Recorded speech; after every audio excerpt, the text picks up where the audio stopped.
टिकटकमा मैले रिसेन्टली एउटा डिप्रेसनसँग रिलेटेड एउटा भिडियो पोस्ट गरेको थिएँ। त्यसमा झन्डै 6,18,000 भन्दा मानिसले बढी हेरिसक्नु भएको रहेछ। र त्यो विषयलाई लिएर मैले एउटा अर्को भिडियो बनाउन मन लाग्यो जसले केही तथ्याङ्कहरू लाई र डिप्रेसन के हो र कसरी हामीले यसलाई चाहिँ अ, निराकरण गर्न सक्छौँ अथवा कसरी हामीले सहयोग गर्न सक्छौँ आफन्त अथवा परिवारमा अथवा साथीभाइहरूलाई भनेर यो भिडियो बनाउन मन लाग्यो। हामीले त्यो डेटा हेऱ्यौँ भने चाहिँ अमेरिकाको करिब 10 देखि 15% एडल्टहरूमा चाहिँ यो कुनै न कुनै स्तरको चाहिँ डिप्रेसनको अनुभव भएको र किशोर-किशोरीहरू स्पेसली यङ एजको बच्चाहरूमा चाहिँ 20% मा चाहिँ डिप्रेसन सिम्प्टम्सहरू देखिएको भनेर रिपोर्टले देखाएको छ। र नेपालतिर हेऱ्यो भने चाहिँ नेपालमा त्यस्तो मेन्टल हेल्थको रिपोर्टहरू चाहिँ क्लियर छैन तर पनि धेरै व्यक्तिहरूमा चाहिँ डिप्रेसन, एन्जाइटी जस्तो लक्षणहरू भएको कुराहरू हेर्न सकिन्छ।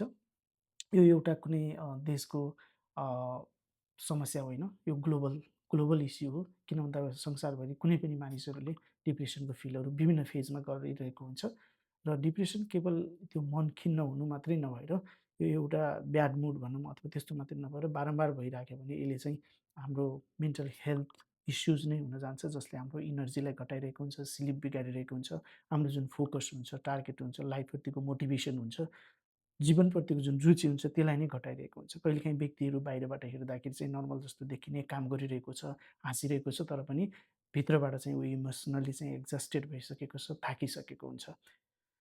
तर हाम्रो समाजमा अझै के सुनिन्छ भने स्ट्रङ बन, पोजिटिभ सोच, यो त फेज हो, जान्छ होइन, धेरै सोच्ने बानी रहेछ, कति धेरै सोचेको, चिन्ता धेरै नगर। तर त्यो हामीले चाहेर भएको होइन नि त, यी सबै वाक्यहरूले समस्याको समाधान हुँदैन। हामीले त्यो चाहेर रोजेको अथवा खोजेको पनि होइन। त्यस्तो कुराहरूले चाहिँ व्यक्ति झन् अझ एक्लो बन्न जान्छ। त्यसकारण डिप्रेसन कमजोरी पनि होइन र यो एटेन्सन खोज्नु पनि होइन। यो कुनै पनि एउटा ड्रामा पनि होइन। यो रोजेर आउने कुरा पनि भएन। त्यसको लागि चाहिँ हामीले फर्स्टमा गर्न सक्ने भनेको लिसन गर्ने हो।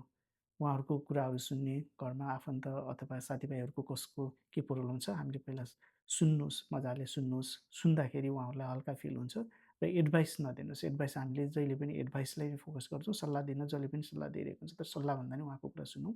दोस्रो भनेको उहाँको भावनालाई चाहिँ सानो नबनाउनुहोस्।